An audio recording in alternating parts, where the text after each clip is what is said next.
What's up, everyone, and welcome back to Cinematic Reviews. As always, I'm your host, Chris, and this is a show about all things movies and TV. I got another awesome episode for you today. I'll be reviewing Daredevil Born Again, the latest Marvel series to hit Disney Plus. I'll also give a couple of other reactions ahead of time to a few shows that I recently watched, and will probably make my top 5 favorite shows of the year, and I'll go through that list as well. A couple reminders at the top of the episode today. You can watch the show on youtube.com/the cinematic reviews. You can also follow and subscribe on all the social media pages. Just search for Cinematic Reviews. It helps out the show a lot, and I appreciate everyone that has followed and subscribed to the show throughout the years. Looking at the schedule coming up, this episode should be dropping tomorrow, followed by Thunderbolts sometime next week. And then after that, we're going to dive into Christopher Nolan's Batman trilogy, kicking off with The Batman Begins. It's a trilogy I've been wanting to do for a long time on this show, and I'm super excited to finally give my thoughts on Nolan's Batman. So with that, let's head over to news and reactions.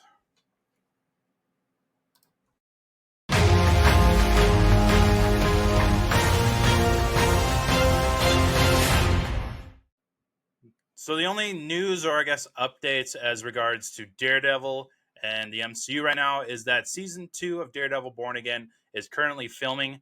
It is highly anticipated. This show, I guess, is really popping right now. A lot of people loved it. So of course they're going to be doing a season 2 of it, maybe even a season 3, I would hope.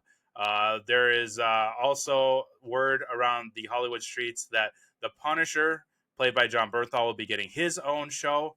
And with season 2 of Daredevil Born Again, we could probably see him show up again. It is also highly rumored and probably yet really confirmed, pretty much, is that the Defenders from the Netflix series will be joining Daredevil once again in his show. If you don't remember, this includes Jessica Jones, Luke Cage, Iron Fist. So that would be really, really awesome to get those, especially Jessica Jones, which I think, from what I'm reading, was a huge fan favorite, at least the first season. The last 2 seasons of that show were okay, I guess, in my book. I really liked the first season. Luke Cage, I wasn't a huge fan of, but he was a really interesting character to dive into. And then Iron Fist, I wasn't a huge fan of him either. But I am curious to see what Disney does with their take, just like they did with Daredevil versus the Netflix show. Season 2 is set to stream on Disney Plus next year in 2026. No word yet on which month or which time of the year that will be. My guess would probably be in the springtime again, just like season 1, but we will find out once it gets closer to that date. So be on the lookout for that. But right now, you can stream all of the episodes of season 1 of Daredevil Born Again. 2 other streaming shows that I wanted to kind of give my reaction to. The first is The Pit, which is currently streaming on Max. It is the premiere episode of that show. It sounds like season 2 is confirmed. No word yet on when that'll be streaming. But the rumor is that it will cover the 4th of July weekend, which should be a crazy season, considering this is a ER medical show. This spans from 12 hours, 1 hour per episode, which I thought was a really interesting and awesome way to set up a show like this, where you're going hour by hour, minute by minute with this show. And I was paying kind of attention to the time length of each episode, and it was right on the dot 1 hour. So you are living everything in the moment accurately through the timeline. So really, really awesome show. It stars Noah Weil, if you remember him from ER back in the day. He was Dr. Carter. He is now playing Dr. Robbie in The Pit. He's kind of the head honcho of the morning crew here at The Pit, which is his code name for the student. I can't remember exactly what it's called, but it's one of those student hospitals in the ER in Pittsburgh. He calls it The Pit because that's essentially what it is. It's the pit of the hospital itself, where the people that aren't able to go upstairs to get long-term care kind of rot and sit in the ER waiting to get moved upstairs for proper care. So really, really awesome show. Very graphic, but very accurate. The things that they're able to do in this show were incredible as far as being as real and trauma like as possible, and kind of giving you what life is like in the ER through a 12-hour span. Eventually, start to get mixing in with the evening crew as they come early because of a situation that involves them coming early, and seeing how the two shifts interact is really, really awesome. So definitely check out The Pit on Max right now. Season 1 is currently streaming. It is 15 episodes spanning at an hour each. And then season 2 will be coming here hopefully within the next year or so. With I gotta imagine most of the cast, if not all of it, coming back in their proper characters. Uh, so moving on to another show on Max, and that is The White Lotus Season 3. If you're not too familiar with The White Lotus show, this is a kind of a satire-like drama that Max put out a few years ago. It centers around a very extravagant resort for, kind of the higher class of the world. Season 1 saw us in Hawaii, with Season 2 in Sicily, and now Season 3 takes us to Thailand. Kind of the big thing with this show is that it gets a lot of not necessarily A-listers, I would say, but very popular and very beloved actors in here. Like the first season, we had Sydney Sweeney, who has risen up the ranks, Steve Zahn, who is always great, Alexander Daddario was in there. Season 2 brought not too many familiar faces. I think Audrey Plaza is probably the biggest name to come out of Season 2. And now Season 3, the big names were Jason Isaacs, Parker Posey, and then Walter Goggins, who has been really hitting it off lately with the Fallout show, but now he has joined the White Lotus universe. And I love Walter Goggins. When I heard that he was going to be in Season 3, I was like, sign me up.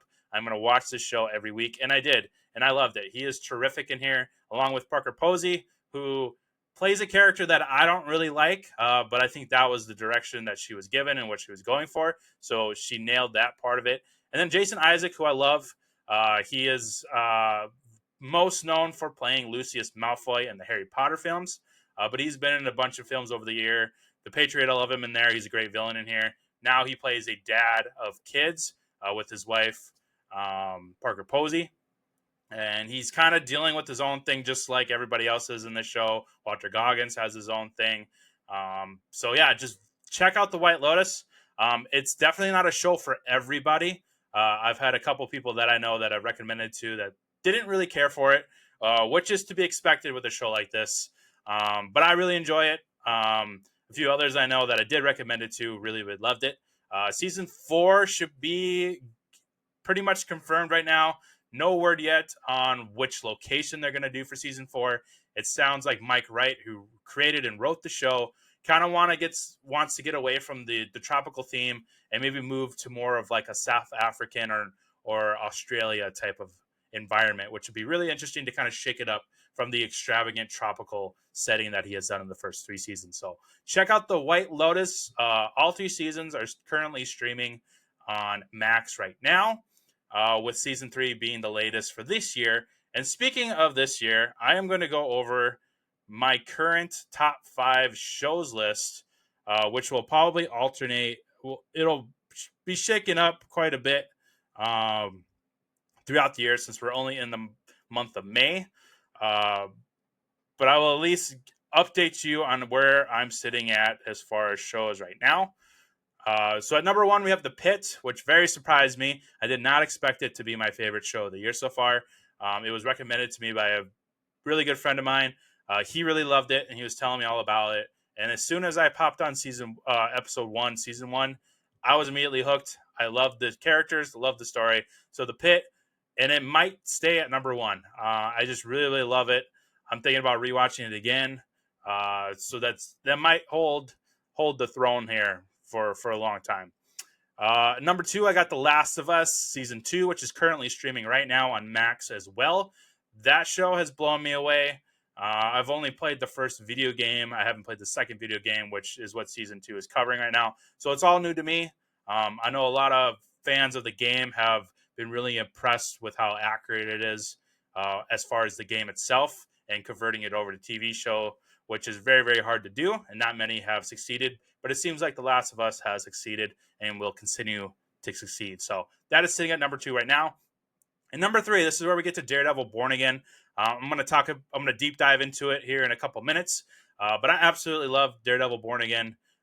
So it probably will stay in my top 5, depending on other shows that are coming out, like Andor. When Andor finishes, I'm very curious to see how that will kind of battle Daredevil for that number 3 spot, because I really love Andor right now, which is sitting at number 4 currently.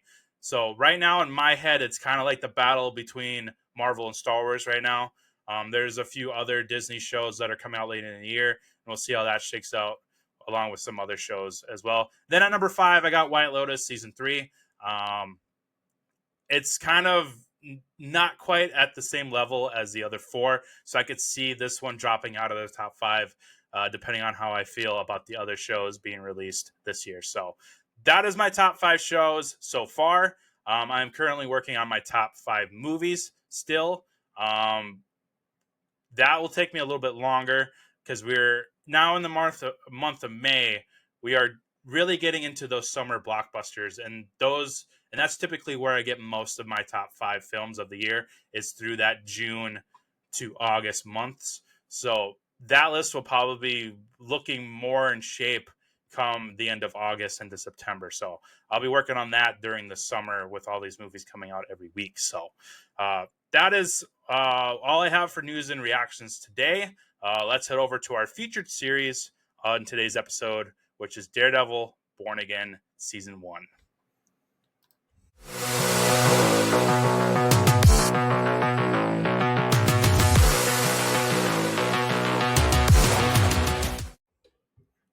Daredevil Born Again Season 1 is a show that I absolutely loved. I was blown away by how much I love this show.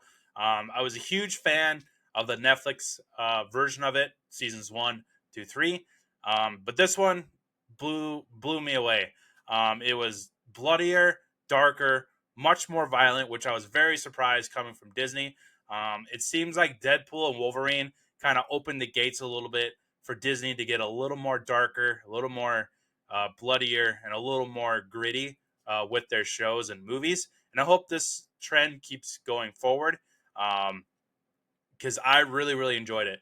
This is how I wish the Netflix show would have did, and the Netflix show did a very, very good job. It was bloodier than what we've gotten in the past with Daredevil. It was darker, but Disney took this to a whole new level. The things that they do in here, I didn't think Disney had the guts to do. There's scenes in here where it essentially looks like a Saw movie. Like, this could have been easily rated R if they went just one step further, just like Deadpool. But I suppose with it still being in the MCU, they wanted to attract it with Disney Plus. But definitely ease caution with the young viewers out there, because there's a few episodes, and I'll dive into a couple of those fights that I really, really like. But it's very, very bloody. My sister, who is only 13, she loves Marvel, but this is a show that she probably would not enjoy. I think she tried one of the episodes, and it happened to be the episode where Kingpin pretty much caves in a dude's face, and you see everything, which I didn't think Disney had the guts to do. You see every blood drop, you see bones cracking, you see bullets go into people's bodies. Like that scene with the Punisher where he's tied up to the chair and they're taking the drill to his foot. You really see that drill pierce John Berthol's foot, and the blood is just pouring out of his foot. I never thought Disney would ever do that, especially on Disney Plus, which has been kind of a streaming service that's been steered towards kids mainly since it was released back. I can't remember how many years we've had Disney Plus, but they really pushed the envelope with this, and I'm really, really happy that they did. And I hope they keep doing this in season 2 and with other projects, not just Daredevil. Maybe one day we'll eventually get a Venom movie or a Venom show where they can kind of replicate some of this as far as the dark, gritty stuff that they did in Daredevil. But yeah, so I think, and the question that I had throughout this entire season that I was watching it, is this better than the Netflix seasons that they put out? And I think so. I think those seasons kind of walked so that this new iteration of Daredevil could run. They took the best parts of the Netflix version and made it even better with the choreography, with the story, with the blood, the gore, the darkness. They took what Vincent D'Onofrio did so well in the Netflix version and made it even better somehow in Born Again. Same thing with Charlie Cox. Same thing with John Bernthal. Same thing with even Wilson Bethel, who plays Bullseye for like a hot second in this series. He's even better in here, especially with the fighting, which I guess I can skip forward to the two sequences that I want to talk about. The first one is that opening. I want to say it's like the first 10 minutes of the entire series, where Bullseye comes in and busts through Rosie's bar, and Murdoch has to quickly put on his Daredevil suit, and they're just going to town. They're beating the crap out of each other in front of this cop bar. And what they do with Bullseye in here is freaking crazy. He's picking up every little thing he can think of. He's throwing it at Daredevil. He's even grabbing Daredevil's own stick, throwing it at him. He's got all these knives. There's a scene where they're going up the staircase to, I would assume, I think his apartments on top of the bar. And at one point, the light kind of shines on Daredevil, and he's got like 5 or 6 freaking knives sticking out of his chest and his shoulders. It was the craziest thing ever. And then we get that kind of climactic finish of this fight where Daredevil kind of just says, screw it, and throws Bullseye off of the freaking building. And we see his body pancake into the sidewalk. He is still breathing by some miracle.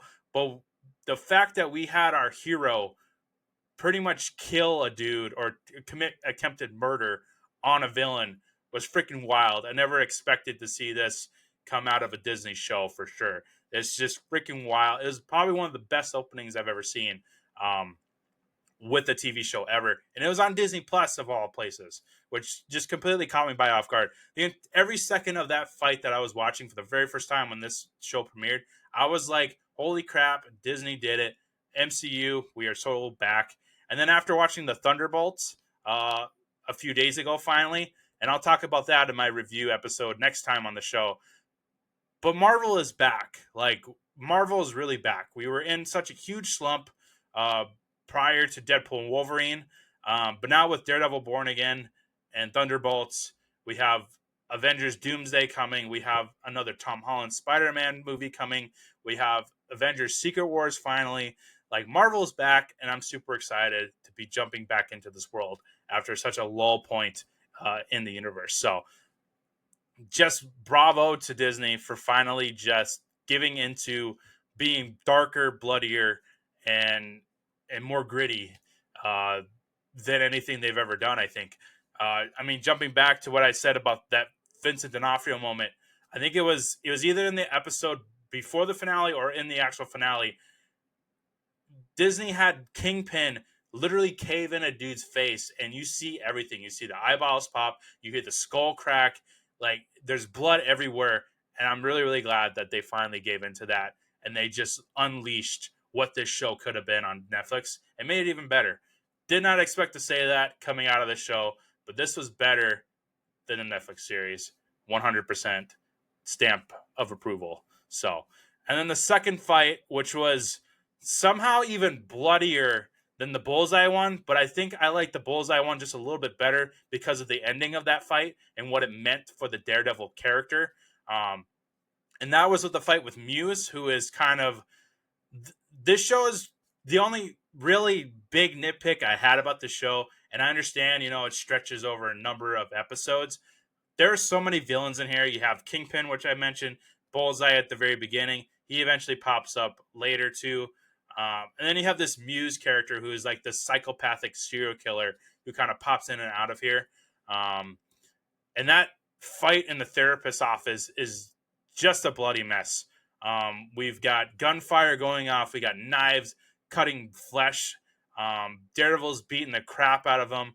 Eventually, the therapist, who is Matt Murdock's girlfriend, she just blasts Muse with like 6 or 7 bullets before or after she's bleeding out on the floor with Muse cutting her pretty dramatically too. So bloody fight, blood everywhere. Can't believe Netflix or Disney did it better than Netflix, but really awesome. Jumping back to that bullseye fight, that is where we get this huge moment, and not just the Daredevil part of the universe, but I think in the MCU as a whole, and that is with the death of Foggy Nelson, which I did not see coming. I don't know if that was the original plan or if that's because the actor who is played by Eldon Henson, who I absolutely love, shout out Mighty Ducks. I will always remember him from Mighty Ducks. I don't know if it was like a scheduling conflict, but he's really only in like the first episode and then towards the end of the finale where they kind of wrap up the show and they killed off Foggy, which I got to imagine, I hope, was more of a scheduling conflict and not just, we just wanted to kill a character off so we can replace it with somebody else. I guess I need to research that a little bit more. But it sucks that Foggy isn't here because he was such a great character in the first 3 seasons of the Netflix version. But that really spirals Matt Murdock into basically hell this entire season, where he lost his best friend. He practically committed murder on something that he refused to ever do. And he just kind of lost his way. He throws away the Daredevil suit for most of the time in the season. He really only pulls out the suit when his girlfriend is in trouble. And that's a really awesome kind of segue into the main theme of not just this show, but the Thunderbolts touches on it. I gotta imagine the Fantastic Four is gonna touch on it a little bit. Some of these other Marvel shows coming up, like Ironheart, I gotta imagine are gonna touch on it. And that is the kind of subject matter of trauma and how our superheroes are facing trauma, suffering through it. How do they get past the trauma?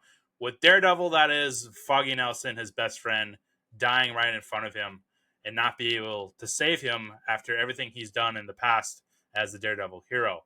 And so he battles through that. Like, if I can't even save my best friend, can I save the entire city of New York? Do I give up on the system itself for not handling the Bullseye character properly? Kingpin is now the mayor. Is this city so corrupt that they are electing a mobster as the mayor? So Daredevil kind of like just really dives into his own trauma and has a hard time really talking about it and getting over it when his girlfriend is literally a therapist who has been trained and gets paid money to help people deal with trauma. And he kind of builds these walls up with her. Eventually he kind of breaks through it and he becomes Daredevil once again, which is awesome. So it seems like this part of the MCU is diving into a lot of trauma, and I'm curious to see what they do in the future projects with trauma as a theme. I don't want to spoil too much of my review for Thunderbolts, especially if you haven't seen it yet.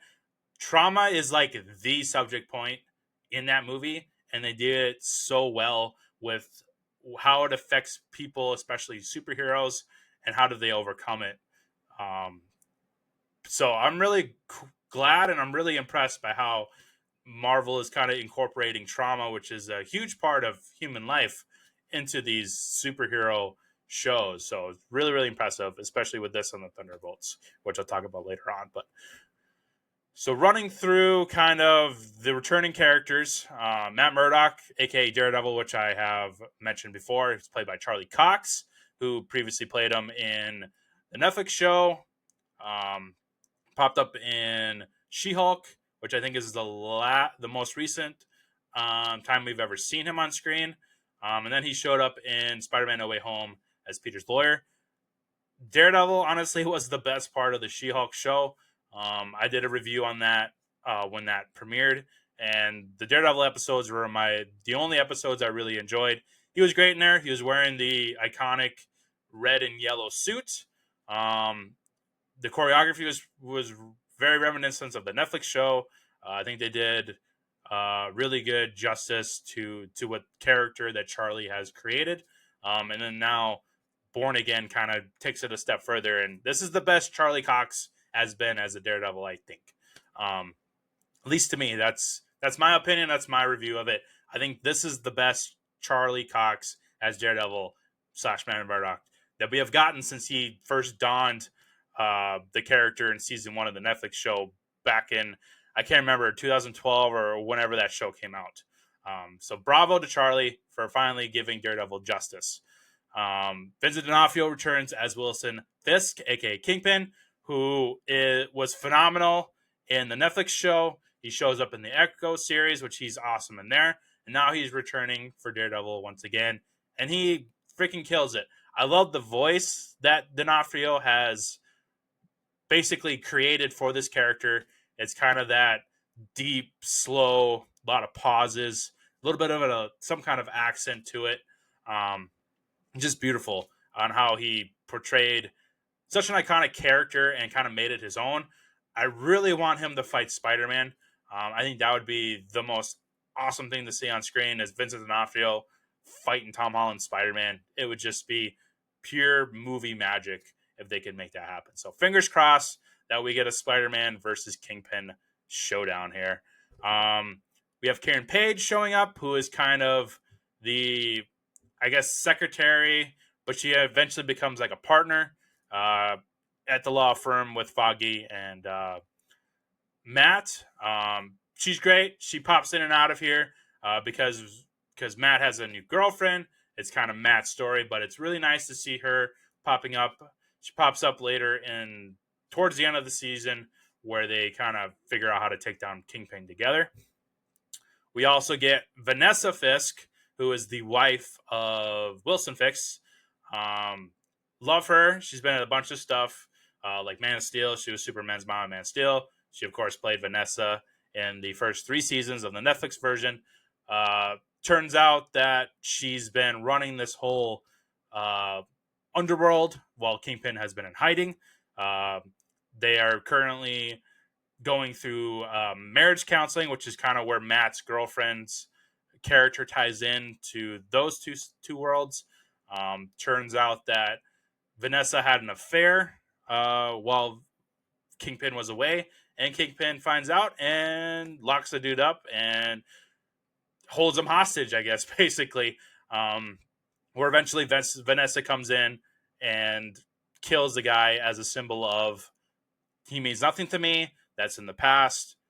I love you. Let's move forward. So then once she literally kills her affair, they move forward in their marriage and are able to take over New York City. So very interesting character. And then the probably one of my favorite characters from the Daredevil show. He's the reason why season 2 is my favorite of the Netflix seasons, and I kind of stepped on rankings there a little bit, but season 2 is my favorite season of the Netflix show, and it's because of John Bernthal's The Punisher, aka Frank Castle, who he returns after a long way. He did 2 seasons of Daredevil, then he went and did 2 seasons of his own show, The Punisher. Now he is back for Born Again. He'll probably be in Born Again season 2. He's also rumored to have his own show on Disney Plus. So we're getting a lot of John Bernthal, The Punisher, which is great. He is a fantastic Punisher. I love John Bernthal as an actor. Love him as a Punisher. Super excited to see him continue his journey through the MCU as one of the most badass characters the Marvel Universe has put out there on screen. So we also get some special appearances. Bullseye, which I've talked about, he was played by Wilson Bethel in the Netflix version. He is now back in the Disney version. We also get Miss Marvel's dad as the bank co-manager. That was really fun to see him. pop up in here since he's like a super hero fan. So it's fun getting these little side characters some screen time from other shows to kind of remind us, hey, this is a universe. We also get Kate Bishop's stepdad, the Sword Master, if you remember him from the Hawkeye show. I don't remember his name offhand, but um, he is kind of a vigilante of himself. He is currently in cahoots with the Kingpin right now, but it was cool to see him back. And then we have White Tiger, which he only pops up for a few episodes, but they're really good episodes. He is a vigilante, similar to Daredevil, where he fights crime. He gets mixed up in this plot by a few dirty cops to frame him for murder, even though they were there to kill that dude in the subway. He unfortunately gets killed by some, I guess, dirty cops who are loyal to Kingpin. Kingpin, throughout this season, wants to rid the world, starting with New York City, as getting rid of the vigilantes in New York City, probably spreading out to the world. He mentions Spider-Man, which was awesome. He mentions White Tiger, Daredevil, and so his death is kind of a symbol. Like, the Kingpin is not messing around. He will literally kill vigilantes to stop them in the streets. So his short-lived episodes were really, really awesome. I liked him as a character. It's unfortunate that he won't be returning because I really liked him, but it was really cool to get him for sure. What did I miss? Opening sequence I talked about. Oh, the underground base fight with Muse. That was another fight. Kind of an honorable mention fight. This kicks off what happens in the therapist's office, which I think is the best fight of these two with Muse. But that's really where we get the return of Daredevil, where he puts down the suit once again after dealing with the trauma with Bullseye and Foggy dying, which turns out Vanessa actually hired Bullseye to kill Foggy. That was revealed in the season finale, and I'll talk about that in a second. But back to that fight in the underground base where Muse is hiding. Very dark stuff in there. He had bodies hung up, draining them of their blood. If you ever seen the movie Seven, it kind of had Seven vibes to it as far as a serial killer standpoint. But that's where we get to see Daredevil back in action. He's just pounding the crap out of Muse. He's using his stick and his, I guess, what do you call it? His grappling hook. And he's beating the crap out of Muse. We get the trailer shot of Daredevil like screaming up and kind of like showing his fury and his might to Muse. It's just a really, really awesome fight.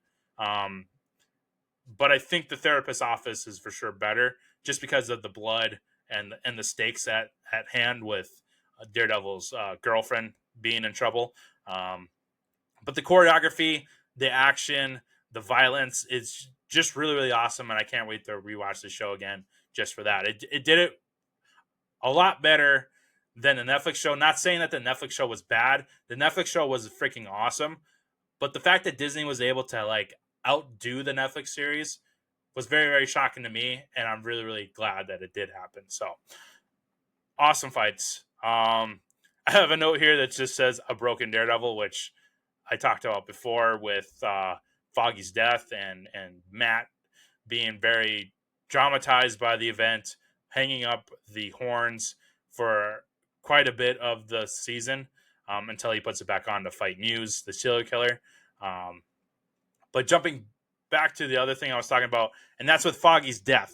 That was set up by Vanessa, which was revealed toward the end of the season. That's where we get the return of Bullseye. He is ready to kill Vanessa to kind of show the world that she was actually the mastermind behind everything, especially Foggy's death. This is where Matt, for some reason, probably just because he's a hero, takes a bullet for her. And it's a pretty wild season, chain of events where we see our hero literally take a bullet for the bad guy, really stamping home that he is the true hero of the story. He's willing to sacrifice his life even for the worst people in the world, which is the This. Not really shocked that he didn't die because, I mean, come on, he's Daredevil. Shooting him was really scary and violent, but we all know that he was going to survive that bullet wound because, I mean, he's Daredevil and they're filming season 2, so they kind of didn't really plan that one out very well, but still a really awesome scene. But yeah, that's season 1, and I'm very, very excited for season 2. Check it out on Disney Plus for sure. Again, watch the little young ones. It's probably too bloody and too gory for some of the younger Marvel fans. But definitely check it out if you're able to handle all that violence and darkness in it. So, looking ahead to the future of Daredevil in the MCU, like I said, season 2 is currently filming.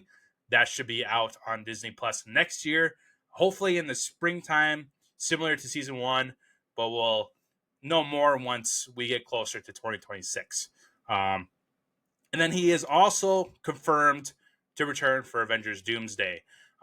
So I got to imagine season 2 is either going to lead up into Doomsday or it's going to follow the events of Doomsday with it coming out next year. Doomsday is set to come out in May. So if they're planning on using season 2 to set up Daredevil in the Avengers film, it's got to come out probably in March again, like it did this year. If they're planning on doing season 2 past the events of Doomsday, we're probably looking at more in the summertime for the release.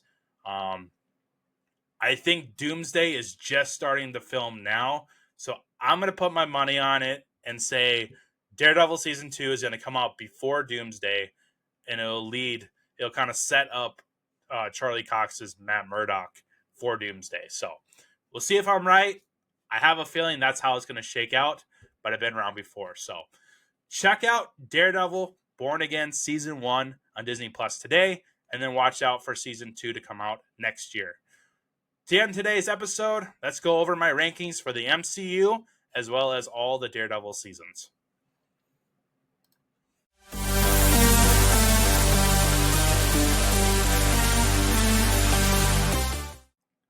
So first, I'm going to go over my MCU rankings currently, and then after that, I'll rank the 4 seasons of Daredevil.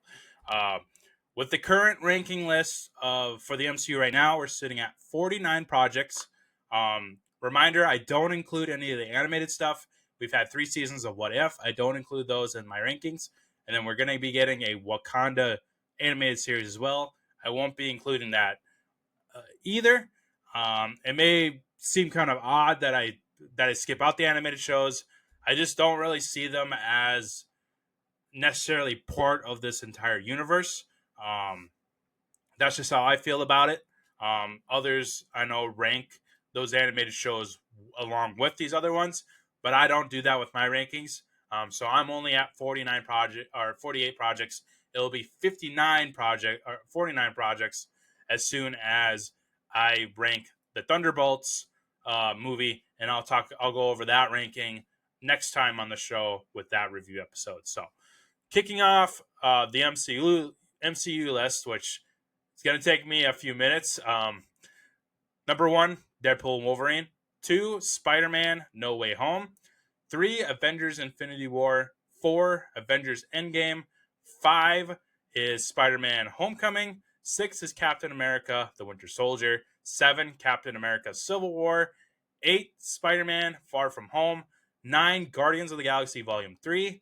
10, Guardians of the Galaxy. 11, Thor Ragnarok. And this is where I put Daredevil at number 12. Very difficult for me. I probably sat and looked at this list for probably a good 10 minutes, 15 minutes, because I love the Hawkeye show so much. It's been sitting at number 12 for the longest time. But I think if you're looking at the shows overall, I think Daredevil Born Again was a better show. And that's why it surpassed it a little bit at number 12. So that is the new number 12 is Daredevil Born Again. 13, like I said, is Hawkeye. 14, Guardians of the Galaxy Volume 2. 16, Ant-Man and the Wasp Quantumanium, which might be a hot take to a lot of people. I rewatched Ant-Man and the Wasp Quantumanium a couple of times, and I'm probably going to rewatch it again just to make sure, but I liked it out of the other Ant-Mans. And it's in my top 15, which probably doesn't go well with a lot of fans. I know a lot of people didn't care for it. If you listen to my review episode on it, I really, really liked it. A lot of it comes from Jonathan Majors' performance in there. I really, really liked him as Kang, and it's unfortunate that they had to kind of pivot away from the Kang Dynasty Avengers movie because of his outside of Hollywood situations that he was in. But it sounds like he is coming back for Kang to kind of wrap up his story, which I'm very excited for. I really liked him as Kang, and so that's why Quantumanium is high on my list. So 16, I have Ant-Man and the Wasp, and 17 is where I have Ant-Man. I have all three of them really lumped together. I really like Paul Rudd's Ant-Man, so that's why I got them all sort of right there. And I know a lot of people will yell at me for this one, but at 18, under all of those, even Quantumania, I have WandaVision, which I love WandaVision. I just had a few issues with that, and I explained those in my review episodes back when that movie aired, or that show aired, excuse me. Part of it is the ending. WandaVision really kind of led this trend of Marvel not really being able to get a finale worthy of the premiere episode. And WandaVision, unfortunately, was that one point where this trend started, and it's probably the most egregious out of all of them. 19, I have Black Panther. 20 is Iron Man, which a lot of people hate that I have it that low on the list. But looking at these other ones that we've gotten since Iron Man, I mean, it's a great movie.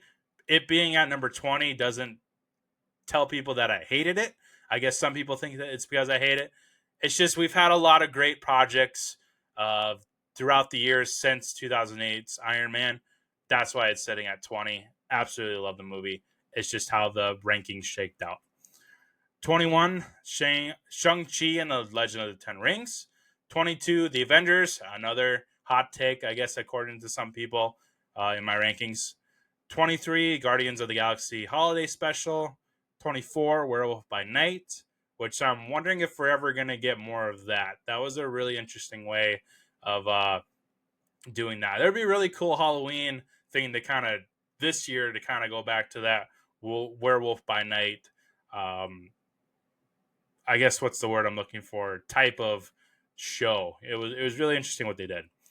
25, Thor, Love and Thunder. 26, Doctor Strange and the Multiverse of Madness.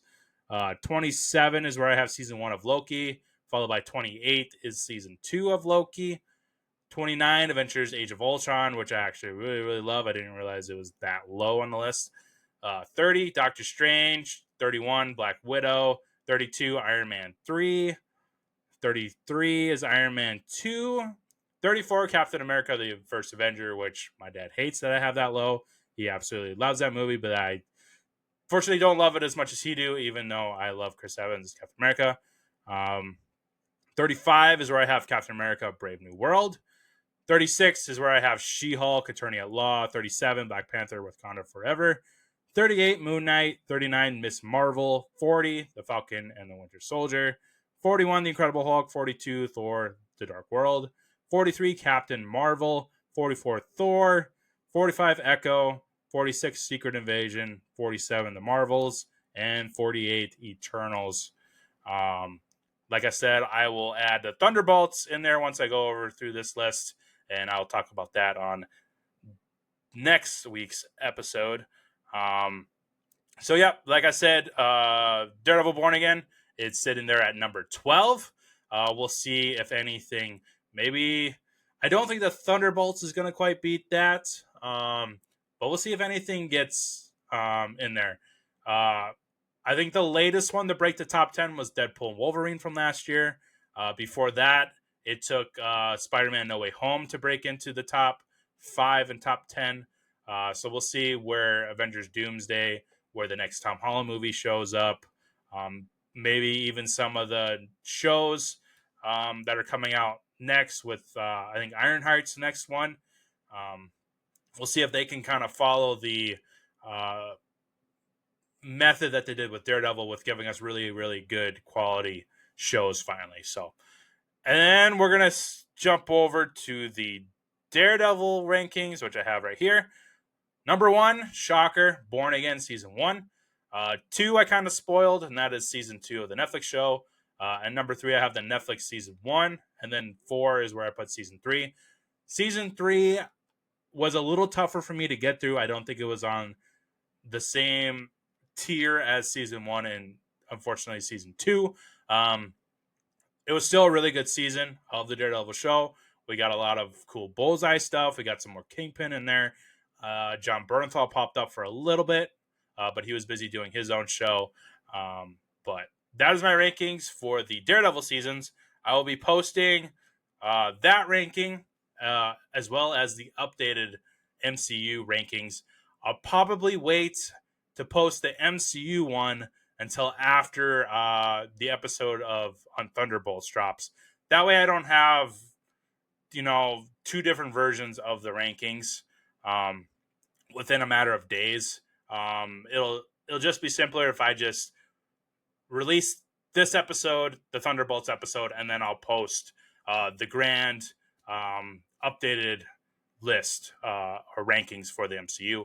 The Daredevil one, I'm going to pop up right away so that you can see that on social media, followed by the other ones when the Thunderbolts episode releases. So with that, that is it for today's episode. Reminder that the Thunderbolts episode will be releasing next week. And then we will be diving into Christopher Nolan's Batman trilogy, starting off with Batman Begins. I'm super excited to finally give my thoughts and talk about how much I love Christopher Nolan's Batman. So until then, follow, subscribe on youtube.com, Facebook, X, Instagram.